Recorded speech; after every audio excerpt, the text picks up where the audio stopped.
Hello, my name is Jeremiah here from Equipter. I'm here to show you about the Tow-A-Lift and some of the features and how to safely operate it. The Equipter Tow-A-Lift is powered with a 14-horse Vanguard engine. It does have electric start. Now we do have the key switch for it mounted up at the hitch. It is a carbureted engine, so your controls to operate that are inside of this cutout here. So your choke, your throttle is activated in here, as well as there is a recoil backup as well. So the one note with this Vanguard 14 horse, the fuel shut off throttle is all included into one lever. So when you throttle the engine all the way down, it will kill the engine and shut off the fuel. The Equipter Tow-A-Lift is controlled and operated with a small belly pack. The controls on this belly pack, you have an e-stop button, you have a pairing button down here. On the side, we have hitch up, hitch down, operated with these buttons. This button here has two different functions. It is able to either start the engine or go through your disengage sequence when you're towing. This is your forward and reverse joystick, as well as steering. So simply forward, backward, left and right. This is your boom functions. So up, down, tilt, left, up and down. And then twisting will actually operate your boom in and out. Over here on this side, we have the outrigger controls. So outrigger up, down. And then with this button, we're actually able to cycle through and select whether you want to operate both outriggers at the same time, or if you want to operate them individually. Up here at the top, we have a few of the labels here showing some indicator lights.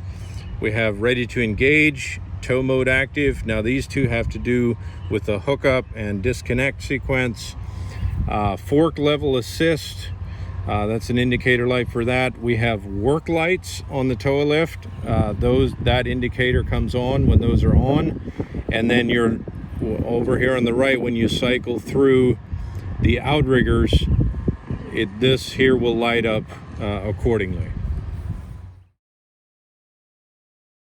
I'm going to go through now how to actually operate the Tow-A-Lift, and with the whole belly pack and remote control in mind.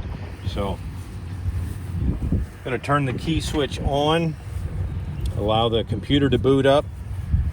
Once it's booted up, pull out the e-stop switch. Once this light turns a solid blue, it is ready for pairing. So on the right hand side, all the way down at the bottom, there's a button called start. If you hold that button for a few seconds, this will connect and these lights will turn green. Now your belly pack is paired up and ready to operate the Tow-A-Lift. For driving, this joystick here on the left does all your drive functions. So the Tow-A-Lift is, if you can imagine, like a skid steer drive. So when you push that joystick forward, the unit is going to drive forward. Both wheels are driving. Reverse, simply pull it back towards you. Unit's going to go in reverse. If you toggle the joystick to the right wheel is essentially going to stay stationary, and the left wheel is going to start driving, basically turning it on a dime. Same way if you pull it to the left, the same thing in the opposite direction. If you go to, say, 2 o'clock on the joystick, it's going to make a right-hand turn more slowly. On this joystick, this is now fork operations, or your boom. So when you pull back on it, it's going to raise the boom up in the air. Pushing it forward, it's going to lower the boom down towards the ground. If you push the joystick to the right, it's going to tilt your forks down. Tilt it to the left, it's going to tilt your forks back. One other feature, if you twist this joystick, That is actually what's going to extend the boom. Twist it counterclockwise is going to retract the boom. On the right hand side, you have your outrigger controls. By default, both lights are on, so it's going to operate both outriggers at the same time. So when I hit outrigger down, it's going to operate both of them down. If I hit the outrigger up, they're going to come back up. If I push this selector once, it is going to cycle through, so now only my left outrigger is active, and now I control that individually with these buttons here. If I push it again, now only the right outrigger is engaged. Push it one more time and we're back to default, both of them operating at the same time. And that is the belly pack and the remote controls on your Tow-A-Lift.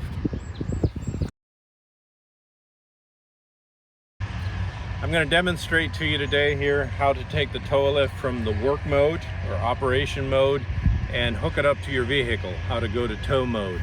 And we have some things built into the software. Simply by the press of a button, you can disengage your unit and be able to tow it. So one of the first things you need to do is actually flip these forks up and latch them in place. So that is simply done by hand. Take it all the way up around, and there are some spring-loaded latches that clip right in place.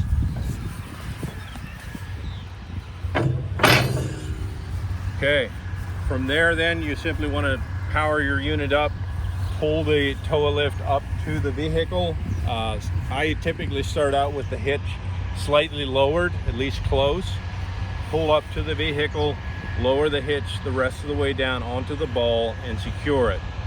From there then, you're ready to basically run through the sequence here on the belly pack to actually disengage your drive wheels. And that is done with this top button here on the left hand side. You simply hold that button down for 5 seconds and the engine and the software is going to run through a cycle to disengage those drive wheels. Once that is met, you want to turn the engine off with the key switch, not with the belly pack. If you happen to shut it off with the belly pack, there is a safety enabled in the Tow-A-Lift. When you operate or cycle this red e-stop button, it will re-engage the drive wheels. So whenever you go to tow mode, just remember, you always want to shut the engine off with the key switch and then shut your belly pack off. I'm going to now demonstrate actually hooking this up to the vehicle.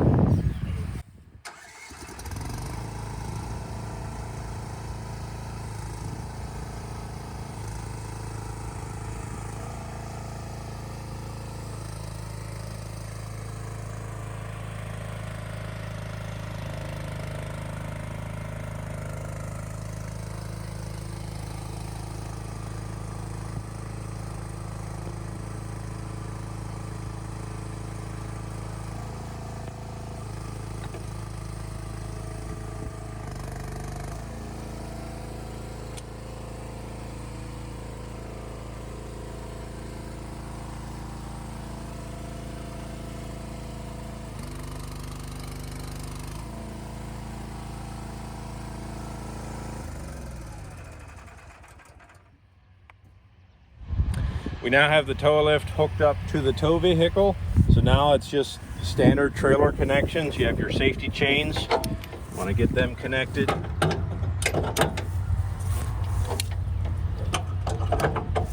And your 7-way plug. Now this plug does come where you can pull it apart and you can go to just a 4-pin, whatever your vehicle is set up with.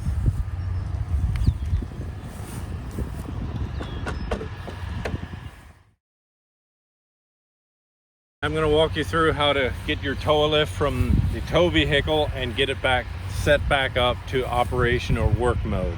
So first, we're going to actually disconnect the RV plug. We're going to open up the hitch latch. Then I'm going to go ahead and start the engine and raise the hitch just up off the ball. Once it's clear, then I'm actually going to disengage the chains to allow the unit to engage the drive wheels. So from there then we can finish disconnecting the chains, finally raising the hitch all the way up, and then finally lowering the forks all the way down, and you'll be ready to operate your tow lift.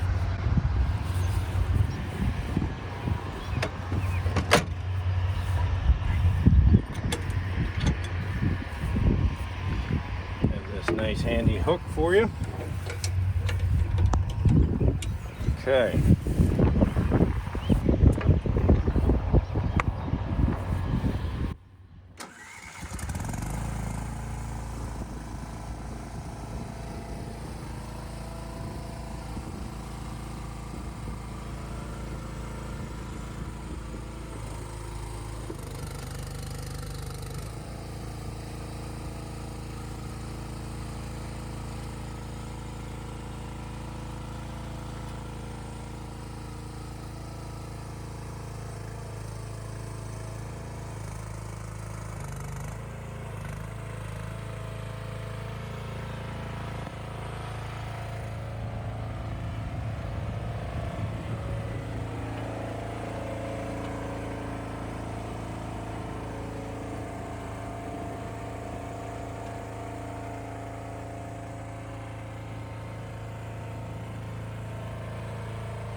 All right, I'm going to just go over a few of the safety things we've implemented on the Tow-A-Lift.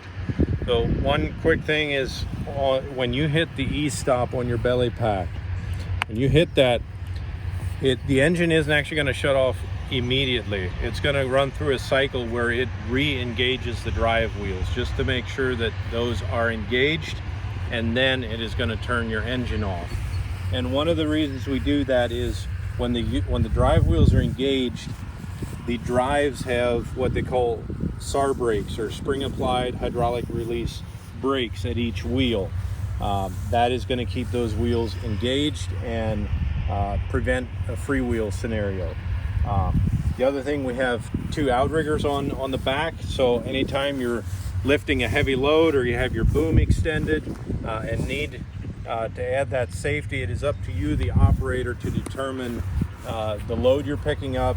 And those outriggers, when you lower them to the ground, it's going to add a lot of counterweight and stability when you're picking that load up. And then the idea, of course, is when you do pick it up, you want to get that load all the way towards the hitch end of the Tow-A-Lift to transfer that counterweight over the drive wheels. All right, I'm going to review and kind of go over some of the service and manual control features of the Tow-A-Lift. So one of the first things, just ease of access here to the engine. On the right side here, you have just an opening to get to your spark plug. You have your oil fill here. We got a cutout here for the gas fill up. And then over on this side, there is actually an oil dipstick that you can reach down here and pull out. Right here's your oil dipstick. Over here you have your hydraulic oil. This is your filter, as well as if you ever change your hydraulic oil, that's where you're going to refill it from. Over here on this side, there is a cutout slot in the frame here, which gives you visibility to the sight gauge of the hydraulic tank. That shows you the fill level. And on the opposite side here as well, there is the operator manual for the Tow-A-Lift. So if you are taking care of the service and maintenance, refer to that. That's located in there. Now we're going to hop over on the other side again and run through the display and some of the manual controls here on the Tow-A-Lift. So on this display, we essentially have 4 different menus. So your first one here is going to just show you the radio transmitter. Once it's paired, it actually shows you the battery status, okay, not okay. If we hit escape or home, it's going to bring you back out to the main screen. The next screen is the manual controls. This one here, if you ever need to get into a situation with your belly pack and need to control this unit manually, this is where you do it from. And then with this wheel or toggle here in the center, you just simply scroll through each function. This is also where you will be turning on, we have work lights on the unit. So the second item down, if you hit the center button, it turns those work lights on or off. Sorry, not the center button. It is the right, it is the button immediately to the right of the center dial. But this one here is on, this one turns it off. All right, going back out to the home screen. The next screen we have is the service menu. If you ever need to do any troubleshooting or call in, this is a screen that is going to help us out at Equipter. This gives you some feedback. And then the final screen, we have just settings of the display. You can see the time. You can adjust the screen brightness. It also gives you the last 6 digits of your VIN number on the Tow-A-Lift. So, all right. Thank you for watching. I hope you enjoy your new Tow-A-Lift. Congratulations.